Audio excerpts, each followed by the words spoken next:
Hello friends, welcome to my YouTube channel. आज मैं आपको मनोविज्ञान साइकोलॉजी पढ़ाऊंगी।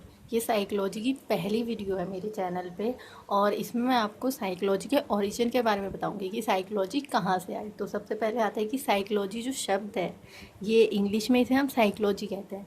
यह शब्द जो है ग्रीक का शब्द है। अक्सर हम लोग जो है बहुत ही ज़्यादा कंफ्यूज हो जाते हैं कि ये ग्रीक का शब्द है या फिर लैटिन का शब्द है। तो मैं आपको आज एक शॉर्टकट बता देती हूँ कि जितने भी बड़े वाले शब्द होते हैं ये सब ग्रीक लैंग्वेज से शुरू होते हैं। जैसे मनोविज्ञान, ये पूरा एक समग्र रूप है तो ये ग्रीक से शुरू होता है। इसके अंदर जो होंगे वो सभी लैटिन से शुरू होते हैं। तो ये हमारा ग्रीक शब्द है और ये दो शब्द से मिलकर बना है। किससे? सबसे पहले आता है साइके प्लस लॉजी। अब साइके जो होता है, सॉरी, जो साइके होता है ये हमारा आता है आत्मा से। इसको हम लगाते हैं कि आत्मा है साइके का। जबकि लॉजी का क्या अर्थ होता है? लॉजी का अर्थ होता है अध्ययन।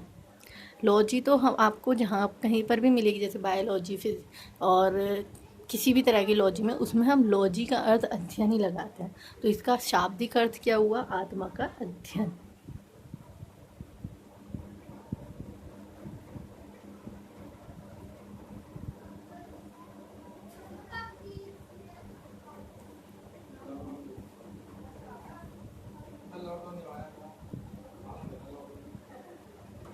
वहाँ का अध्ययन।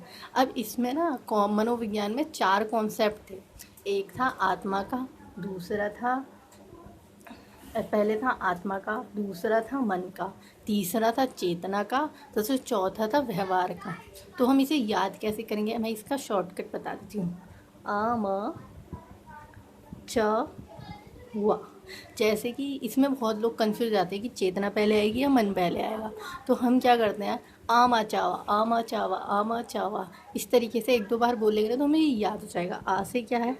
आत्मा, माँ से मन, चा चेतना, तथा वा व्यवहार, आमा चावा। तो हमारे जो साइकोलॉजी के हैं ना, ये चार कॉन्सेप्ट हैं। तो सबसे पहले आता है कॉन्सेप्ट नंबर 1, क्या है? आत्मा का अध्ययन।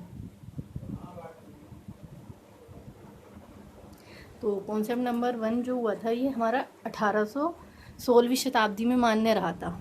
इसमें 16वीं शताब्दी जितनी भी थी पूरी की पूरी, उसमें हम मनोविज्ञान को आत्मा का अध्ययन मानते थे। लेकिन आत्मा का अध्ययन जो होता है कि ये इसको जो है ना दार्शनिकों ने परिभाषा दी थी। ये दार्शनिकों का मत था और इसके जो समर्थन थे करता थे, मतलब जो समर्थन करता थे इसके, वो थे अरस्तु, प्लेटो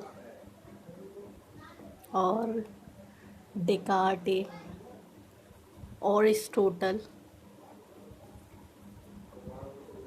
ठीक है ना? तो जो कॉन्सेप्ट 1 था वो सिर्फ आत्मा का था। इसमें ये दार्शनिकों का मत था कि जो है हमारा जो मनोविज्ञान है यह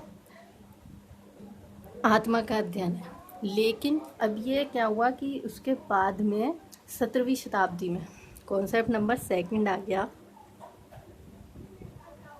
ये 16वीं शताब्दी बीत गई, इसमें सिर्फ सब लोग मनोविज्ञान को आत्मा का अध्ययन मानते रहे।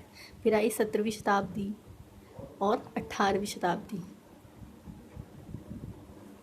इसमें जो बर्कली, पोम्पोनोजी, लिप्जिंग, होब्स, जॉन लोके, ह्यूम ने ये कहा कि नहीं, ये आत्मा का अध्ययन नहीं है, इसे उन्होंने मन का अध्ययन माना। ठीक है, तो इसको लिख देती हूँ मैं, बर्कली, पोम्पोनोजी, लिप्जिंग, होब्स, ह्यूम, इन सब ने ये माना कि ये आत्मा का अध्ययन ना होकर ये मन का अध्ययन है। और ये भी दार्शनिक ही थे। अब ये जो है 16वीं शताब्दी में चली, 17वीं और 18वीं शताब्दी में चली, किंतु ये वाला जो कॉन्सेप्ट था ये 1870 तक ही मान्य रहा। क्यों मान्य रहा ये 1870 तक ही? क्योंकि जो है आत्मा और मन जो है ये दोनों ही अमूर्त हैं। तो हम इनको ना तो देख सकते हैं ना ही इन्हें छू सकते हैं। तो हम कैसे कह दें कि ये जो है मनोविज्ञान है हमारे ये, इसीलिए ये दोनों कॉन्सेप्ट हो गए थे फेल। 1870 तक ही मान्य रहे,